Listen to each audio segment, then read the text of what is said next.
internet safety and some awareness. That was a great introduction from Mrs. Anger. I have been around Abundant Life for many years. My kids used to sit out where you were sitting a long time ago, and they're all grown now. So one of the things we're going to cover today is how you guys can protect yourself, and it's much more important than you realize. You have phones. Everybody has one of these, right? Pretty much, right? So, they don't have them at school. Does any? Oh, all right. Well, I won't ask if anybody has one in school today, but this is a serious thing right here. You need to understand that it's not a toy. It's not like a thing to play games on. Like, this thing can get you in a lot of trouble. It can also help you. It's like a tool, any other tool that any profession has, whether it's a hammer for a carpenter, a paintbrush for a painter. It's just a tool just like that, and that's how you should look at it. And just like a tool can get you hurt if you hit your hand while you're hammering a nail, if you use this incorrectly or you allow other people to get inside of it and influence you, then it can be damaging to yourself, your life, your family, and everything else. So today I'm going to introduce my friend and former colleague that I used to work with up in the Fort Pierce area. It's Corporal Brian Broughton. He's been with the Martin County Sheriff's Office for 31 years. He's been a detective. That's all right. Hold it for now. He's been a detective in the Special Victims Unit for 27 of those years, where as an FBI task force officer, he helps with all kinds of child exploitation investigations, computer and cell phone forensics, and he's a subject matter expert on cyber safety and security for children. I'm not going to take much of his time because I want him to be able to give you guys a full presentation and do this to its fullness so you guys understand. Right now I'm just going to say a quick prayer, and then we're going to get on with the presentation. Everybody please bow your heads. Dear Lord, we thank you for this opportunity. We thank you that you allow us to serve you each and every day. We thank you as we come here today that your hand will be on this presentation. It will guide us and will guide the children to understand the seriousness of this as well as the adults. We thank you for this opportunity, Lord. We thank you for Mrs. Anger and her staff and the time and the effort that they put in to raising up these children in the way they should go. We thank you and praise you in Jesus' name. Amen. Good morning. All right. So, I am Detective Brian Broughton with the Martin County Sheriff's Office, just a few counties north of here. And the majority of my career has been dedicated to protecting young people. That's what I do. I've had opportunities to become a supervisor and stuff like that, and I've kind of refused that because I kind of love my position as a detective where I get to help young people. Most of the time, in helping young people, it could be in real life. It could be some kind of physical abuse or sexual abuse situation. But today, I want to talk a little bit about the exploitation on the internet and some of the dangers that I see every day that you guys are facing. And I want to give you some ways to prevent this. I want to give you some ways to report this activity if it is happening to you or maybe your friends. And we'll go from there. Like I said, I do help out with the FBI. I'm fortunate enough to work with them as well as a task force officer, so I help them with child exploitation investigations. I help them with computer and cell phone forensics. So when cell phones and computers are seized in a case, they send them to me, and then I extract the information off those devices, whether it's a suspect's phone or whether it is a witness or a victim's phone or computer. So what I want to do today is talk to you a little bit, share some of my experiences, some of my cases, and give you guys some ideas on how to protect yourselves as you move forward in life. Because a lot of things that you guys are doing online today, believe it or not, are going to affect you later on. And we'll talk about that. It's actually called your digital footprint. And we're going to talk a little bit about that and how that can impact you, whether you're going to college or going to extend your education, or you're trying to get that great job, or you're a student athlete and you're going to play ball somewhere. That stuff that you're doing today on social media and on the internet can follow you, and we'll talk a little bit about that and how that can impact you in these situations. So next slide. So the first thing I want to do is kind of talk about how you guys are utilizing your cell phones and the internet. So I think one of the big things that I see when I look at young people's phones and devices is that a big part of their life is gaming, right? So we got Fortnite. How many people got played Fortnite? Uh, how about Minecraft? We got Minecraft. We got a couple people there. Um, there's a lot of different games, right? There's a lot of different games that we can play. And we'll talk about a little later the dangers of playing those games. It's not the actual gameplay itself, but it's the interactions that you could have with the other players, okay? I think it's very fortunate. I didn't have this opportunity, and your parents probably didn't either. When I was a teenager, we didn't have the internet. So if I had a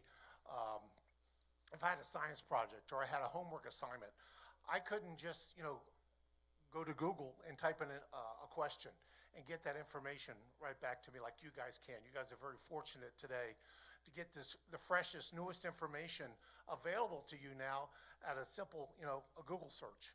Well, I had to go to my grandmother's house and we had to open up a encyclopedia, right? We actually had to read in these books. And some of that information was outdated by the time I'm looking at this stuff. So you guys obviously have an advantage there because you have this technology, you have this ability to look and get the latest and greatest information available to you. The other things I see is a lot of young people are producing their own videos and music, which is amazing. You have all this technology now between your TikTok videos and your YouTube channel. There's a lot of opportunities for you guys to share creativity online. And I see a lot of young people engaging in that activity. And lastly, I think the most important thing that you guys are utilizing this thing for is to keep in touch with your friends, right? Is to communicate and to share what you're doing with your friends and to see what your friends are up to and share that information, whether it's pictures, videos, whether it's a location you're at, whether it's, there's a party coming up, there's a get-together, we're all going to the beach, we're doing something together. It's a way to keep in contact with your friends and family. And so with all these great things, obviously, that the internet and your phones and other digital devices have, all this great power, next slide, there are dangers, and we're going to talk about that. Well, all of this stuff is very powerful. Like I said, we really didn't have it, my generation. We didn't have cell phones, and obviously the internet was pretty lacking at that time. But if anybody's familiar with Spider-Man, there was a scene where Uncle Ben knew that Peter Parker, who later became Spider-Man, had special powers and special abilities, right? But he told him right before Uncle Ben passed away that with great power comes great responsibility. And what I want to instill in you guys today is that these phones and the internet is very, very powerful. And with that, I need you guys to be responsible, okay? You need to be responsible with all that power, and we'll talk about that. All right, next slide. So with all that power that we talked about and all those capabilities that are available to you guys, we're going to talk about some of the dangers that I see every day in the Special Victims Unit investigating crimes. Well, unfortunately, the first thing we'll talk about is there are individuals out there looking to do you harm. How will they do that? Well, a lot of them like to get you out of your house and to the mall or just offline somewhere, and they want to meet you in person, right? These are strangers that want to meet you. Additionally, these individuals want to get private pictures and videos of you. So they will trick you and try to get you to send those images and pictures to them where they can collect that and then trade those images and pictures with other individuals. So there are predators online, okay, that are looking to do you harm. That's one of the dangers that are out there. The next one that I see is that sometimes you guys are sharing too much information. What am I talking about here? Well, on social media, your Snapchat, your Instagram, those accounts, the people that you're sharing your post to, that can see the information that you're sharing, I recommend that those individuals be people that you only know in real life. I know it's kind of a status symbol to have 400 Snapchat followers or to have 1,000 Instagram followers and get all these likes. I get that. I get that. That kind of makes you feel important, right? But in reality, do you know 1,000 people? Do you know 400 people? No, we probably know 10 or 15, right? That we actually every day engage with. And so those are the individuals that I think you should be sharing that information with, and not just the whole world. What kind of information do I see young people sharing? Their phone numbers, their locations, their schools, all that information. If somebody's out there to find out who you are, find out where you live, there are ways to follow you if you're sharing this information publicly, and they can, find out where you live. They can find out what school you go to. They can follow you. So you need to be aware of some of this stuff that you are posting online. The next two things I want to talk about are things that I see every day in the school system. I get called to the school where there's a situation, whether it could be a cyberbullying incident where somebody is harassing and annoying another student through social media or some kind of digital text communications or something like that. We're going to talk a little bit more in detail about that here shortly. And the next one, we're going to have an adult conversation here at part of this, okay? And what I want to do is we're going to talk a little bit about sexting and the consequences of that. And basically what that is, it's usually between a boyfriend and a girlfriend, and they're sending private pictures back and forth, okay, or videos. And I want to talk a little bit about that here shortly, about the consequences of that and the ramifications of what could happen if you're caught sharing those images. And the last thing, I think anybody who's been on the internet for more than 5-10 minutes, there is the possibility of coming across inappropriate material. And what am I talking about? Pornography. Now, I know young minds sometimes, especially the guys out there, are curious and they're going to want to look at some of this stuff. But I can tell you right now, that's not the way relationships happen. You see these sex scenes and stuff in this pornography. It's not real life, okay? I want you to understand that because they're going to give you the wrong idea how to treat a woman, okay? And so you need to be aware of that. Next slide, please. This was a sting operation that caught a lot of parents' attention. Predators using popular games to lure kids into dangerous situations. So we asked the world's most popular gamer about it, and if your kids don't always listen to you, maybe they're going to listen to him. If you don't recognize the colorful hair or the excited laugh, Are you serious? Yeah. your kids probably will. This is Tyler Blevins, better known as Ninja Online. He's the most famous Fortnite player in the world. Rockets early game! While he's streaming to millions of fans, a lot of times he's also giving other gamers important advice. You don't know this person, so, don't trust them. Don't give them any personal information. Those words after a recent undercover investigation in New Jersey netted 24 arrests. Accused sexual predators using some of the world's most popular games like Fortnite and Minecraft to prey on teens. All charged with second-degree child luring, all but one, a registered sex offender, released on bail. Among those arrested, a police sergeant allegedly using a messaging app called Kick to set up a meeting with a girl he thought was 15. He's now suspended, authorities said, and on house arrest. Anything that gives strangers access to children potentially through the guise of a game has the potential to be dangerous to a child if it's misused by the person. This year, with over 125 million players logging onto Fortnite and more than 250 million copies of Minecraft sold, experts say virtual worlds are becoming playgrounds where predators can easily blend in. It's scary because, he's right there, and I'm not really paying attention to it. And obviously I should be. Experts say parents should not only talk to their children about the dangers, but also set some ground rules about playing online. Never share personal information or photos. Only play with people you know in real life. Only allow gameplay in a room where parents can overhear and never behind closed doors. And disable chat functions whenever possible. We reached out to Minecraft, Fortnite, and Kick. So far, only Microsoft has responded regarding Minecraft, saying, helping keep kids safer online is a priority for Microsoft, and we provide parental controls for devices and gaming that help parents choose the content, communication, and sharing settings that are right for their families. Parents also need to be aware of what their kids are actually doing online, making sure it really is just fun and games. Fortnite is meant to just be played. You know, it's a video game. If someone ever tries to meet you outside of the game, that's a no-go. All right, so that's one red flag, Gotti. What are some of the other specific red flags that parents should be talking to their kids about? Yeah, that's a really good question, Craig.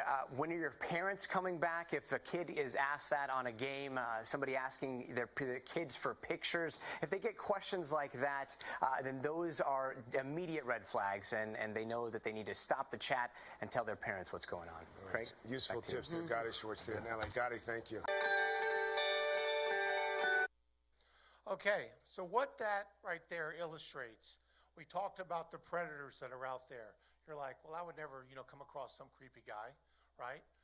We always hear about the creepy old man in the rain slicker hanging out at the playgrounds. You're like, oh, stay away from that guy, right? He's easy. You can identify him. These individuals blend right in. They go to places that you guys are online. A lot of that area is gaming, right? And so they will pose as a peer. They'll pose as somebody your own age and get you into their world. Here are some red flags, and they talked a little bit about that in that segment. Here are some red flags to look for. If you're playing with someone, once again, I like to illustrate that if you're playing with individuals and communicating with them through a gaming system, make sure you know these people in real life, right? You want to be playing with your friends. You want to be playing with your family. If this individual that maybe you don't know, you're playing online, and they want to take you out of this game. They want to take you out of Fortnite, let's say. Hey, do you have Snapchat? Here's my Snapchat. Let's move over to there and start talking, okay? If they want to start talking on WhatsApp, or they want to put you on, start DM on Instagram. If they take you out of the gaming and they want to communicate with you outside of that, that should be a red flag right there. Why are they doing that? I'm just here to play a game. Why do you want to start sharing information about me, okay? That should be a red flag right there. So if somebody is trying to get you out of the game and start talking to you about personal information, or I want to know where you live, or let me see a picture of you or something like that, that's a red flag, and you probably shouldn't be talking to that individual. So the next thing I want to talk about is an issue that I see is cyberbullying. Now, when I was a teenager, obviously your age, and I was in school, we had bullying, of course, right? There were individuals out there who picked on somebody else, whether it was their skin color, whether it was somebody had red hair or freckles, they wore glasses, maybe they were too heavy or they were too skinny. It was the jocks against the nerds, whatever it was, okay? People, unfortunately, picked on other individuals. But the issues that I had and the issues that you guys are experiencing today are totally different. So my bullying, if it did occur, only happened during school, right? Between 8 and 3 or whatever school was. You may see that person, that bully, during PE, or you may see him in the cafeteria, or you might have had a class with him, right? But that was only a brief period of time during that day, okay, that you experienced that. Before school and after school and on the weekends, you never saw that bully. You didn't worry about it. It wasn't even a thought. But today, you guys, if you're being bullied online, this stuff follows you home. Go ahead and next slide, please. The problem with bullying today is that it can reach a much wider audience very quickly, right? That's the impact of bullying online, is that it can reach hundreds, if not thousands of people immediately, whether it's a mean tweet, whether it's a mean post, whether it's just something nasty, a bad comment, something like that. It can reach hundreds immediately. It spreads much faster, right? Because you can send it to so many people very quickly. You can make a mean comment on a picture, and it gets blasted out and tagged all over the internet. And the worst thing, that it didn't happen to me when I was, when there was bullying going on in my school, that's happening to you today, is that unfortunately this follows you home, okay? Because like I said, most of us have cell phones, we have computers, you know. That social media follows you home. And so you're getting those comments, you're getting that information bombarded every day, 24 hours a day, and it takes its toll. I definitely agree with that. Next slide. Cyberbullying, whether it's done online or over a cell phone, can take families by surprise. But if your kids are texting, sharing photos, and posting comments, it's important to have a conversation with them about what to do if they become a target of online harassment. Here are 5 tips to share with your kids about dealing with cyberbullies. First, don't respond or retaliate. If you're angry or hurt, you might say things you'll regret later. Plus, retaliation only prolongs the problem and doesn't solve it. Second, block the bully. Block phone numbers, screen names, and email addresses, and remove the person from your buddy or friends list. Third, save the evidence. Print out or take screenshots of abusive messages and keep them as proof. Fourth, report it. Most websites have rules against cyberbullying. You can usually find information on how to report abuse in the site's community guidelines. And finally, tell a trusted adult. Telling a teacher or a parent isn't tattling. It's standing up for yourself. And even if the bullying occurs online, your school probably has rules against it. For more cyberbullying prevention tips and advice, visit us at commonsense.org. Next slide. There you go, right there. So, as Ed mentioned, unfortunately, statistics just show that at some point you may be kind of brought into this world and may be harassed or bullied on some level, okay? This is a way to kind of a bullet point on what you can do if you are experiencing some type of online harassment, some type of bullying situation, or better yet, look out for your friend. Maybe your friend is experiencing some type of harassment or something. These are some things that I want you to think about. So first of all, save the evidence. We know that you can make a post and then immediately delete it. You can, post a picture, comment on a picture, and they go, oh man, I made a mistake. I should take that down. I'm getting a lot of heat over that, and take it down, right? So if you are seeing some kind of inappropriate text or communication or something like that that's of a harassing nature or bullying nature, screenshot it. Take a screen recording of it.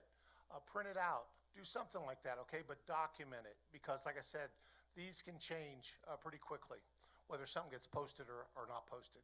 Now, I'll tell you, you might take it down, but just to keep in the back of your mind, these social media companies, Instagram, Facebook, Snapchat, you might have deleted it off your phone, but they keep it on their servers, okay?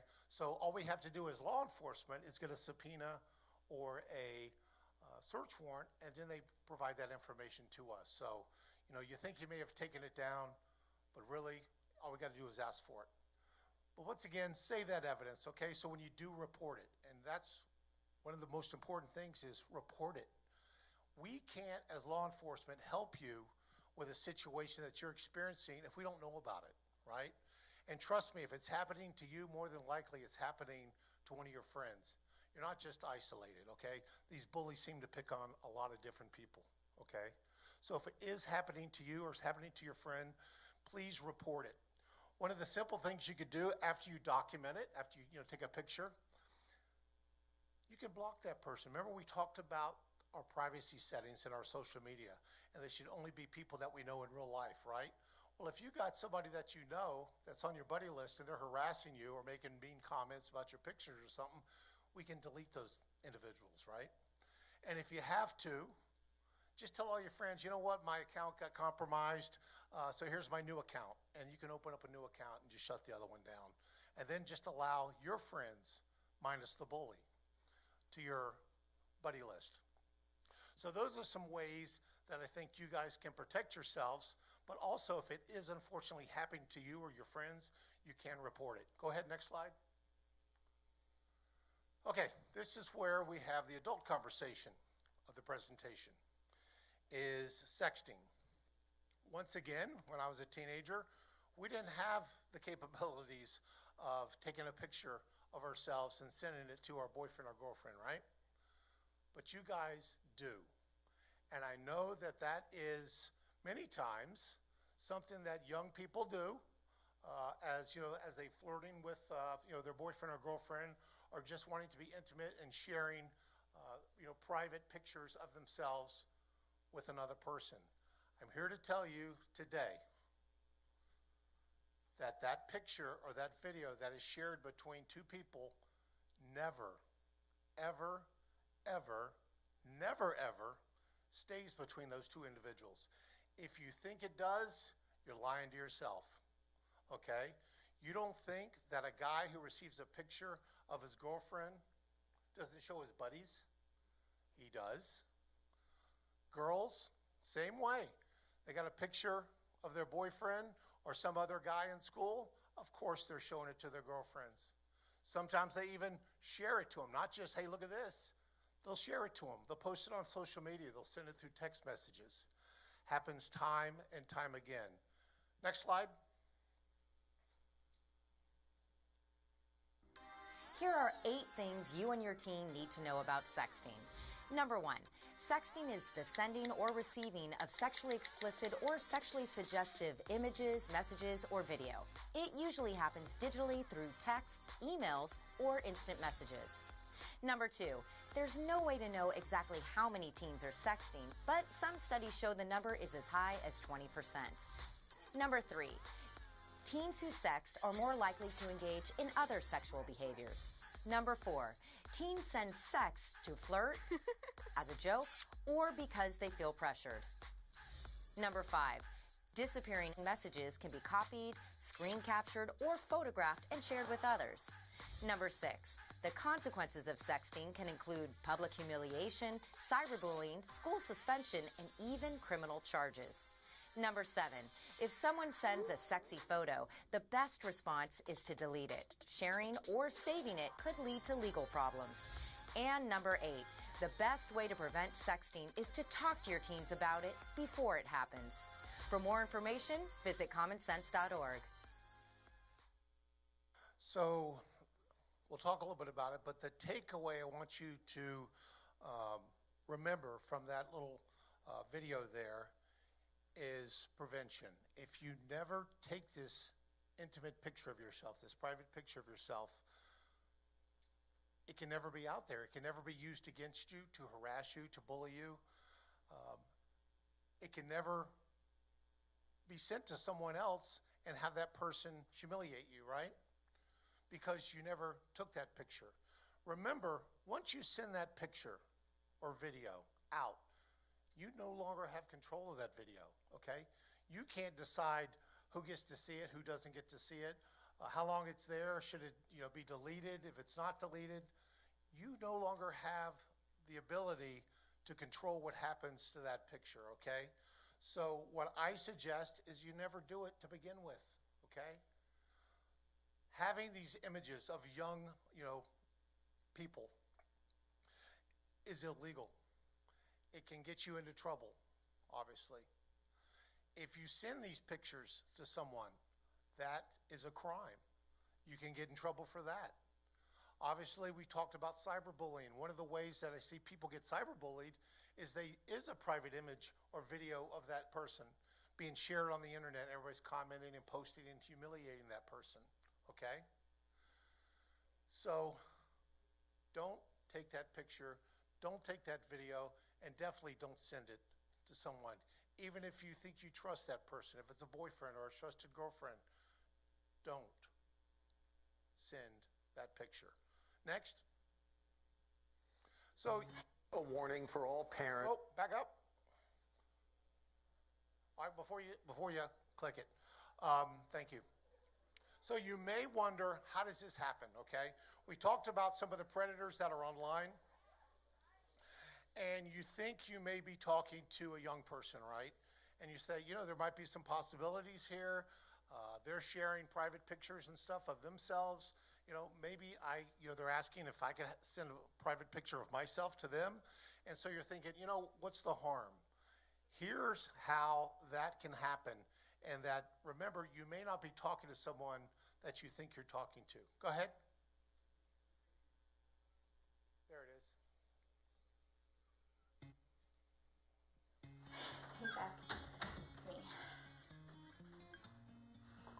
can't stop thinking about you. I know you've been waiting for this for a while. I wanted to give you something special.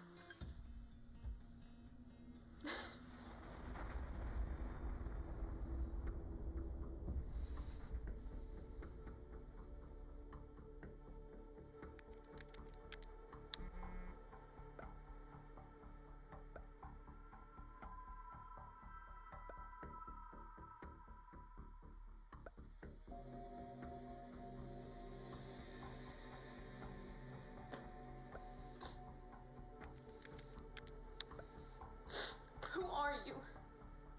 Why are you doing this?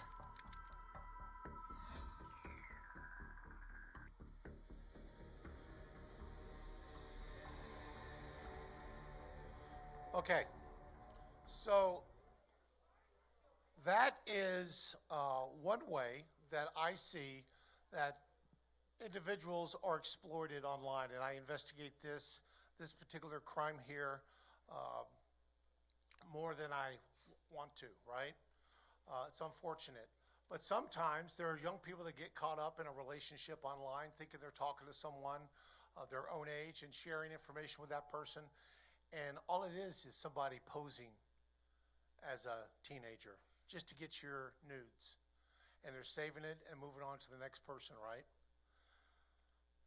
This next video is a news article, is a crime that unfortunately is affecting young people today weekly.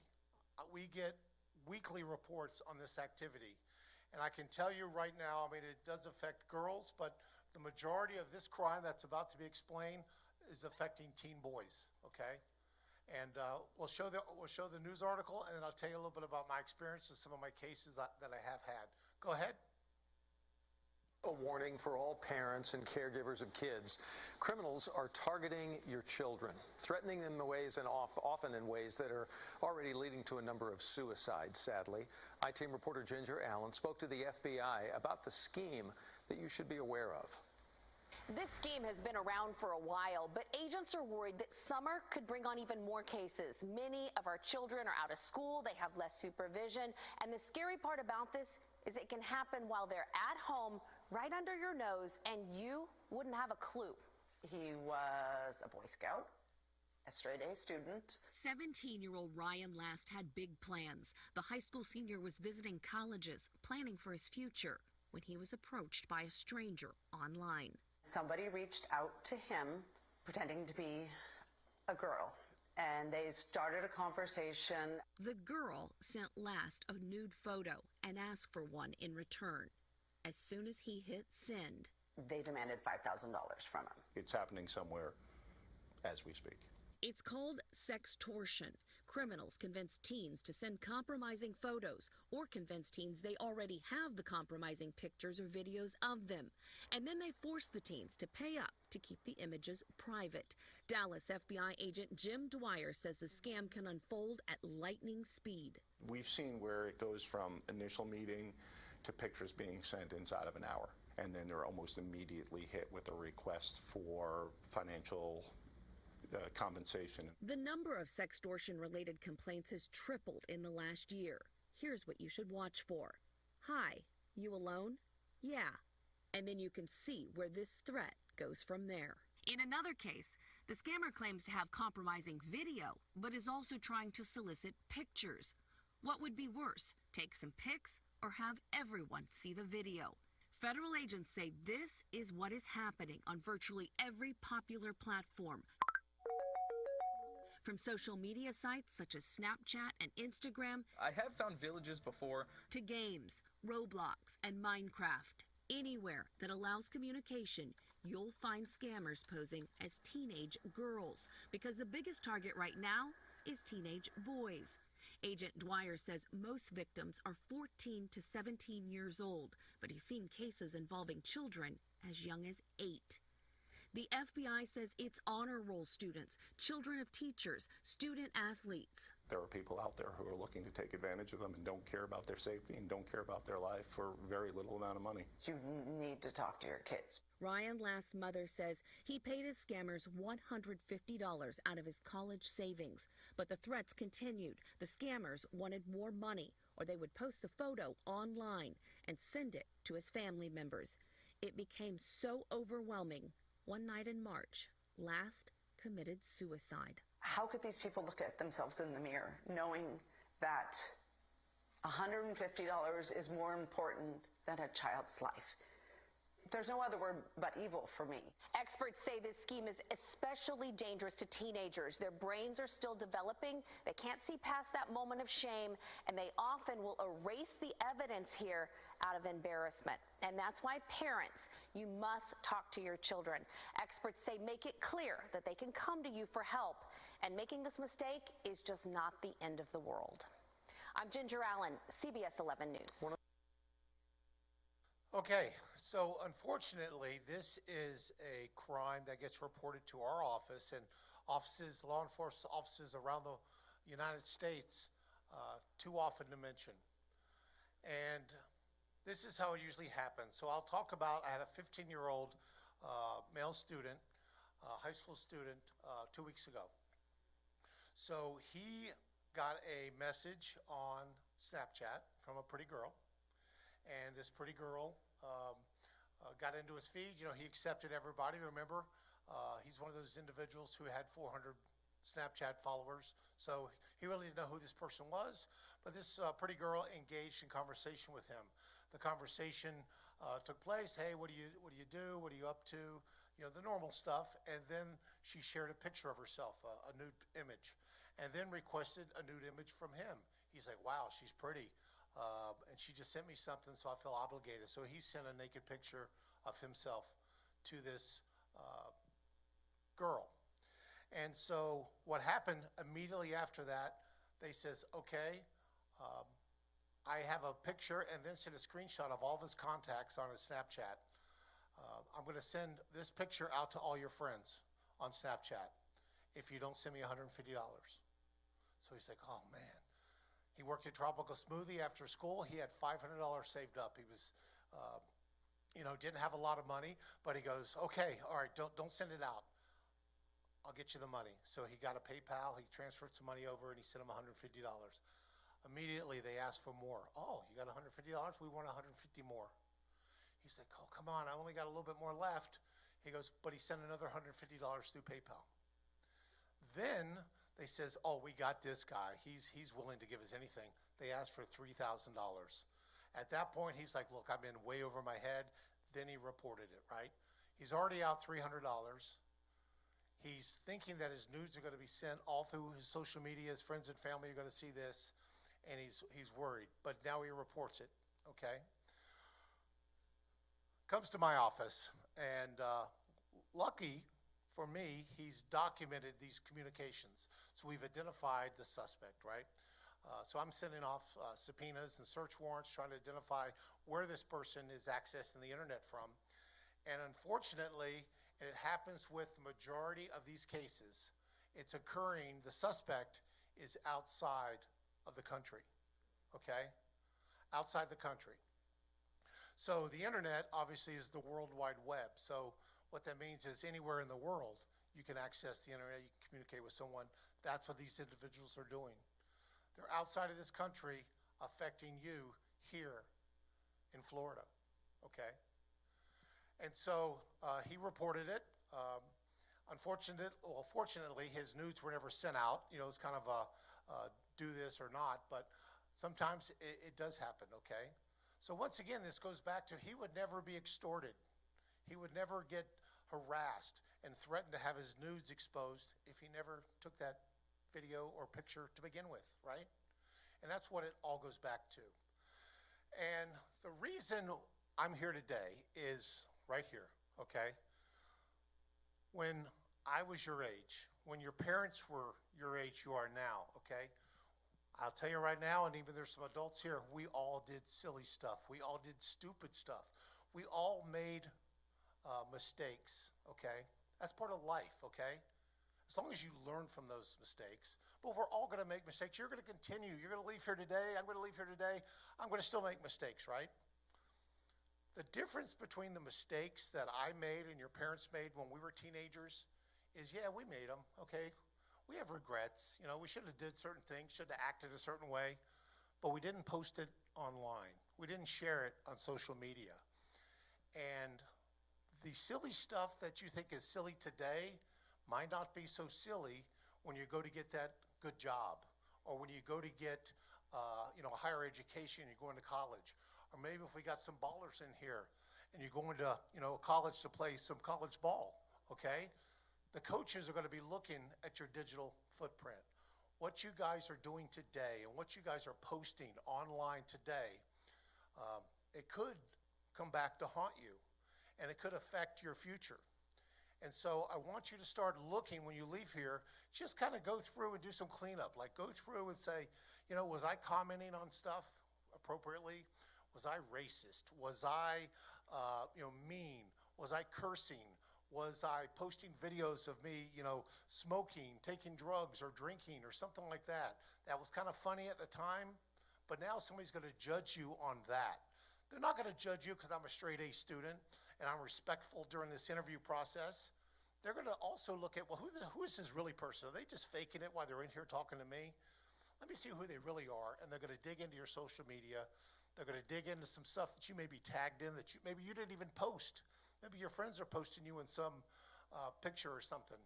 So this is something that I want you to really think about and start looking at your social media feed when you leave here to see if it is appropriate, okay? My suggestion is if you're going to send something, say something or post a picture, let's show that to grandma first, okay? Say, you know what, grandma, well, would she approve of this? And you go, I wouldn't show that to my grandma. Then you probably shouldn't be sending that information out there. This is a short video about your digital footprint and how it can impact your future. Go ahead.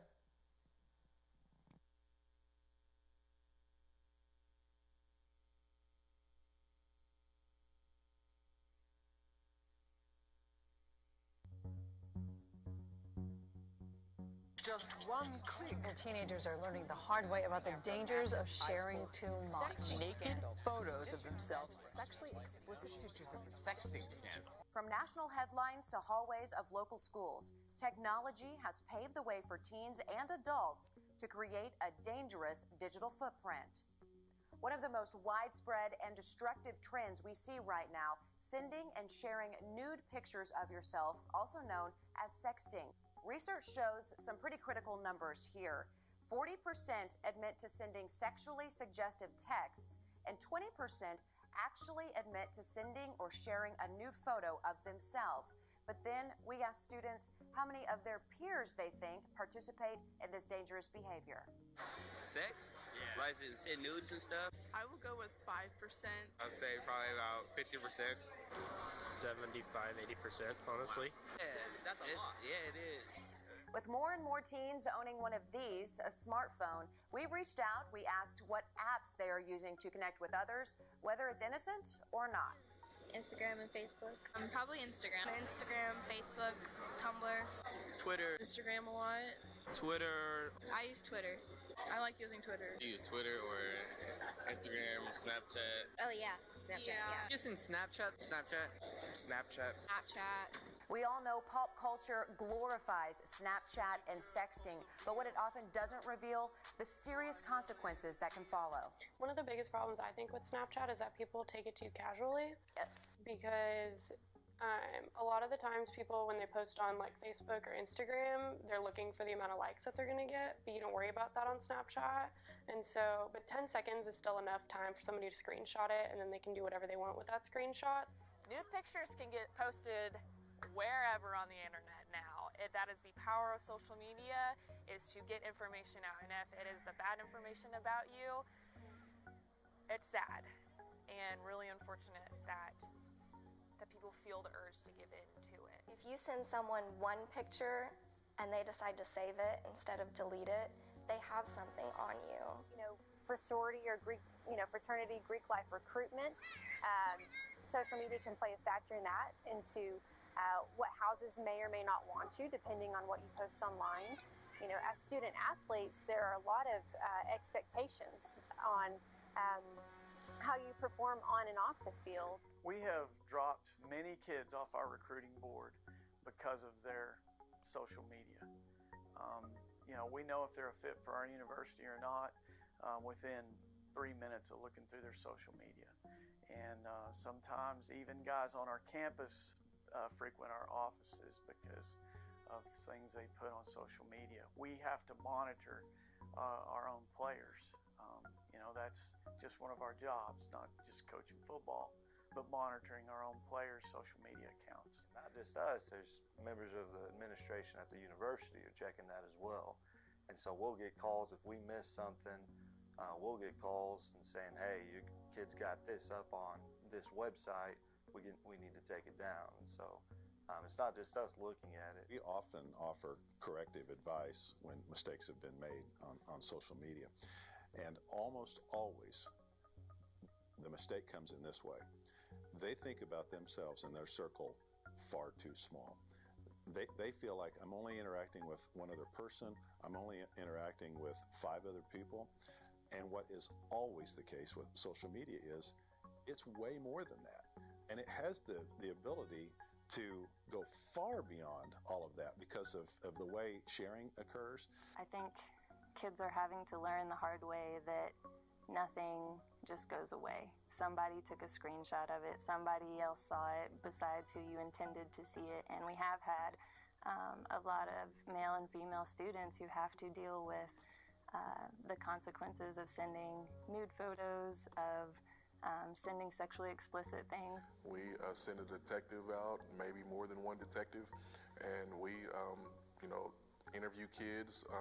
Start with the person who received the message or who found the message, and then just go from there, from person to person until we discover if it's valid or not. When we're dealing with juveniles, what you're looking at is possibly child pornography, because those children are underage and they're actually distributing child porn when they're sending pictures of themselves or each other or other people. It doesn't matter if you're a high school student or not. If you're 18 years old and you were to possess child pornography, somebody sent you some pictures of a minor, even voluntarily, but then you pass those out or you hold on to them, you're in possession. If you pass those out, you've actually distributed child porn. We're talking about 10 to 30 years in prison as the range of punishment. Even if my office wanted to go easy on you at that point when you're an adult, the minimum you could do is be a convicted felon and a registered sex offender, even if you didn't do any jail time.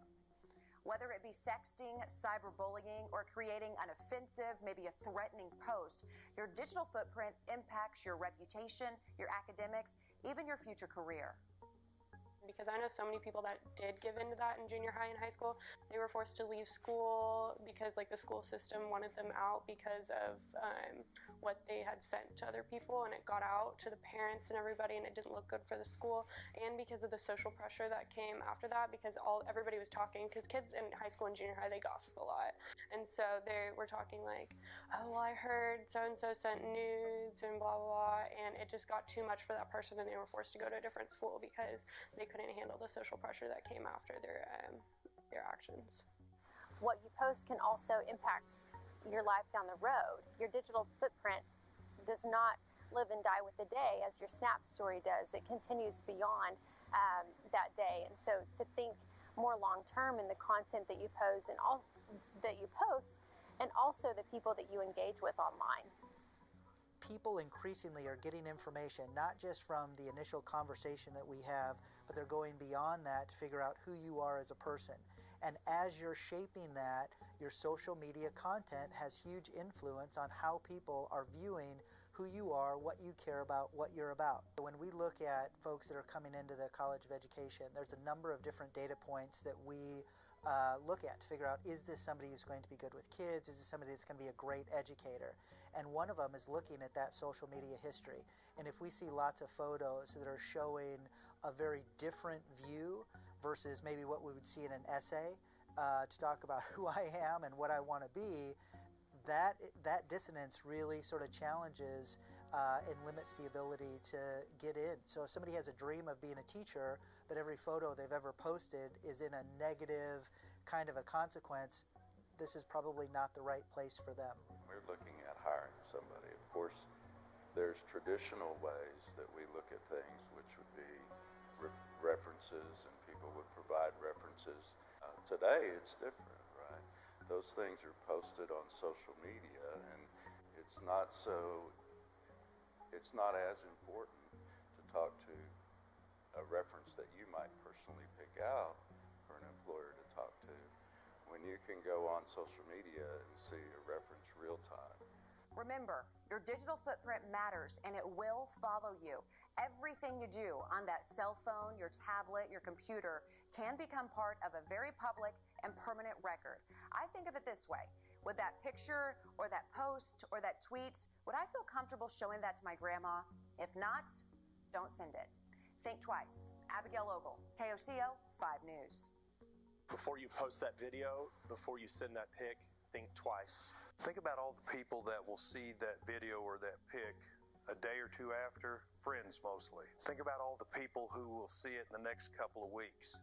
Family, principals, who knows?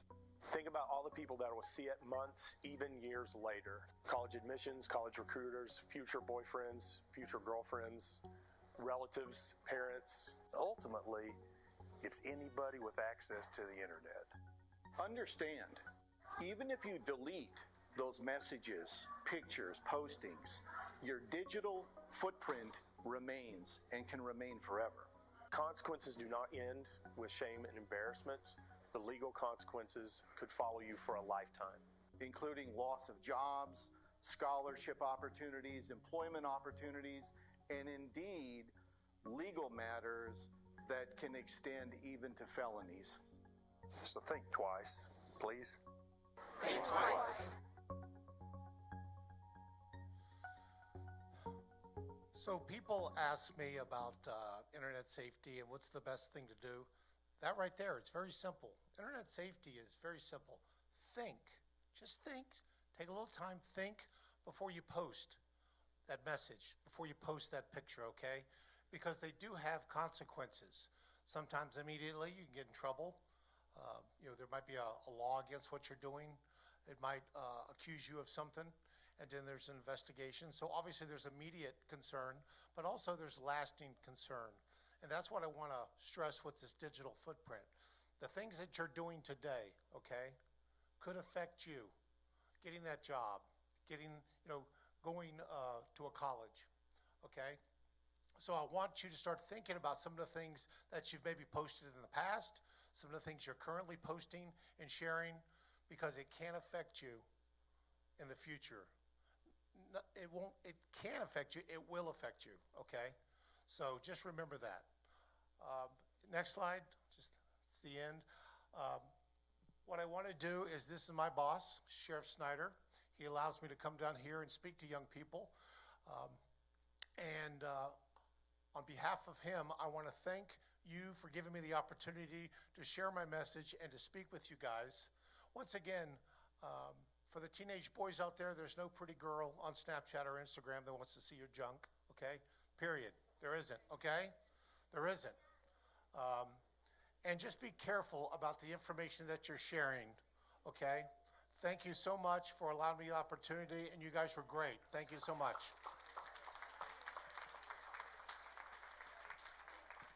Let's give Officer Bryan another round of applause, please. I want middle school to sit and high school to sit for just a couple of minutes. So important, all of it, and some of you were disoriented a little bit, drawing, etc. Enzo, thank you. But it does affect you. I have some students in here that did some cyberbullying already. That's part of your digital footprint. You may have been in trouble for it here at school, but you know where it causes trouble. I did an interview a few years ago with a prospective candidate to teach elementary school here. And I got to the question, is there anything on your Facebook account, Facebook was pretty popular at the time, that you wouldn't want me to see? And the student just began to sob. The candidate began to sob. This was a college graduate, wanted to be a teacher, okay? You end up with sharing photos that are inappropriate. You will never have an opportunity to be a police officer. You will never have an opportunity to be a teacher. You'll be recognized as a sex offender. You want to adopt children when you're older, you will never have an opportunity for that. You might think, I'm only 6th grade, this doesn't matter to me. But it does matter to you. It does matter to you. I serve as chair of Broward Health. I was appointed by Governor Scott in 2018. I was reappointed by Governor DeSantis last year. I have a colleague that has not been reappointed by Governor DeSantis because of posts. Not anything, not any inappropriate pictures, but jesting online. Somebody making comments about, oh, this is funny. It's not funny to make fun of people. Whether we do it face to face in a classroom 50 years ago when I was a kid and in school, or whether you do it online. Keston, it is not funny. It's not funny. And a lot of times it's illegal. And it affects you. You guys spend a lot of time on your devices. A lot of time on your devices. Number one, don't put anything on there that you don't want your parents or your grandmother to see, or Miss Anger. Okay? Don't say it. Don't post it. And we had, several years ago, we had somebody from the state's attorney's office come in and do a similar presentation. And they actually showed 2 kids that volunteered to speak to people in Florida that were adults that had been involved in crimes because they were sucked in by an adult online. We even had, many years ago, I had some student here set up fake accounts for some of my students. Now at that time it was MySpace was the popular thing. They set up fake accounts and they were posting things that were totally inappropriate. If you don't know who you're talking to, don't talk to them. Don't have anything to do with them. We do this because it's important for you to be safe. And every one of you has a future that God's given you. But if you want your future to be whole and healthy, you need to be wise.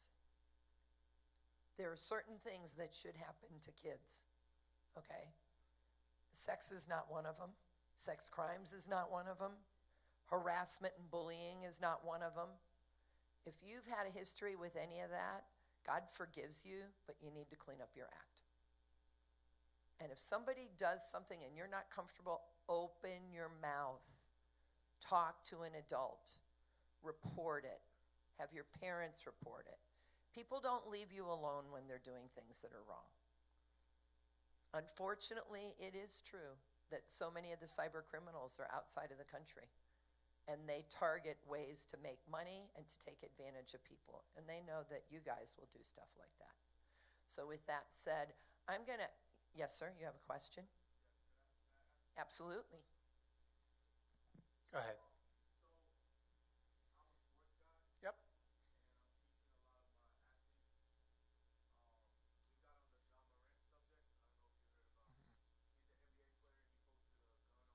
Okay.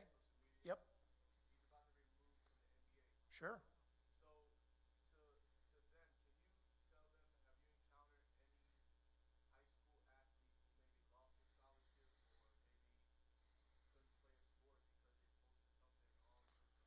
Well, specifically, I can't, but I do see it talking to coaches when I travel around and I talk to different schools and stuff.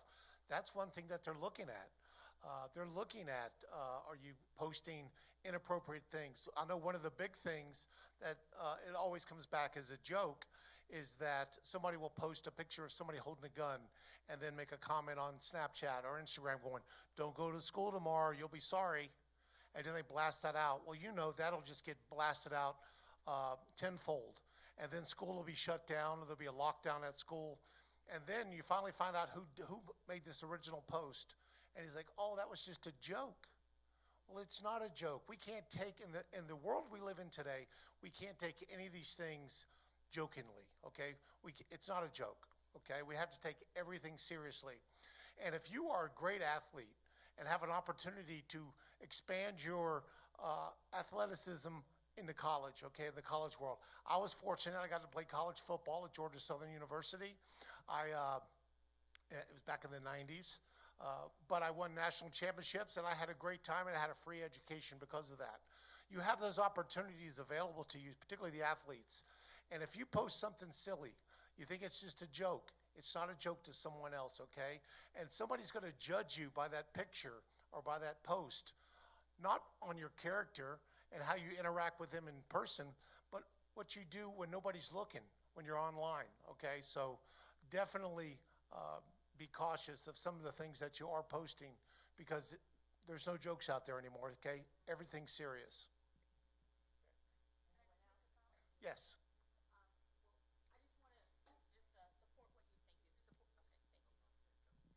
I just want to thank you so much. It was an excellent presentation. I just want to support something that you just said. I actually have a friend that is on social media. She actually posted a screenshot. She was fired from her job because of posting inappropriate things. She didn't think anything wrong of it, but I remember seeing she was posting these weird things. And her employer said, Katie has been posting inappropriate comments and pictures, and she's now no longer employed. So absolutely, it's happening right now.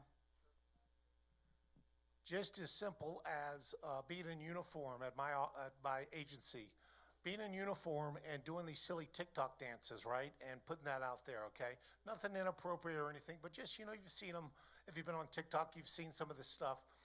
Being in uniform, representing the sheriff's office, my boss, and you're doing these silly TikTok stuff, they got in trouble for it. They didn't get fired, but they got suspended and got money taken away from them, okay? Because they're doing silly stuff under the color of law in a uniform representing my boss there, okay? So not just him, other bosses, other employers are going to look at your activities online and decide if you're the right fit, if you're the right person for that job. So just remember that. Once again, thank you so much for everybody's attention. You've been a great audience. Thank you. And I am going to ask that those students that are going on the end of the year trip stay with us. The rest, if we could have you stand and quietly dismiss. Oh, Mrs. Werner wants to say something, so wait for a minute. Wait for a minute, please. And I'll wait till it's quiet. Lauren, thank you. And we will have all of 8th grade and high school stay. So it'll be 6th and 7th that'll be dismissed. This is just going to take a minute. First, I want to thank you for coming. God bless you. It was a wonderful presentation. And Keith, thank you wherever you are. I just want to share something with you. This has nothing to do with the internet, but I want to tell you something. When I was a young girl, there was a little boy in my neighborhood. He was 5 years older than me. We used to go out and play all day long in the streets. We had the best time. He was 8 years old, and his mother lived in the second floor apartment, and next to our apartment, we had a private house. And back then, we used to say there were two mean people lived there. The husband and wife never had children, and they were really mean to the children in the neighborhood. Well, this little boy had to go to the bathroom. And I guess in his head, he thought, I'm never going to make it upstairs. So he went behind these people's house. He went to the bathroom. In my day, they would give JD cards out. I don't know if any of you know what they are, but they're called juvenile delinquent cards. And evidently, he was issued one. When he got older, he graduated high school, and he went on to the service. He went in the Army. He became a sergeant. He had a wonderful job. But his heart's desire from when he was a little tot, I can remember, he'd always say, when I grow up, I'm going to be a police officer. I'm going to be a police officer. Well, sure enough, he got out of the service. He applied to the New York City Police Department, passed the test flying colors. They hired him the whole bit. On his last interview, they called him in, and they said to him, you did wonderful. We love your service record. You were a good soldier. You were a good sergeant. But we cannot hire you. And he said, say that again? And they said, we could not hire you. And he said, why? And he said, the man said to him, when you were 8 years old, You got a JD card for urinating behind someone's house, and this is on your record. And he tried to appeal. He got lawyers and so forth. And he was never hired because he did something as an 8-year-old. Can you imagine what's going on with you kids? Now, I'm going to tell you something. I'm going to look at this a little bit differently than what was presented. I know we heard, what would grandma say? Some of you may not have a grandma. Some of you may not have a father or a mother. Before you even think of posting anything, close your eyes and say, what would Jesus say? Because you know what? Grandma may not be there watching you, but God watches you all the time, and he loves you so much. So from the bottom of my heart, I pray that anything that you have posted that doesn't even make any sense, that's not even there, that we have said here, it's going to last forever. I pray over all of you that those computers that those bad people have crash today, and none of your stuff will ever be seen. But if that doesn't happen, it really is out there. So you need to ask God to be with you and only post godly things, okay? I love you, and Jesus loves you, and that's enough. Amen. With that said, thank you, parents, for coming. I think we recorded it. So I need everybody quiet for a minute, just so I can say this. I think we'll send out the link to our parents in case you have anybody that wants to see it. And we're going to dismiss 6th and 7th grade. Think about what you're doing. Think about what you're doing. It may seem like fun for the moment, but if it's not right, don't do it. 6th and 7th grade, stand and head towards the exit. And 8th grade and high school move forward as they leave so that we can talk for a few minutes afterwards. Make sure you take all of your belongings with you.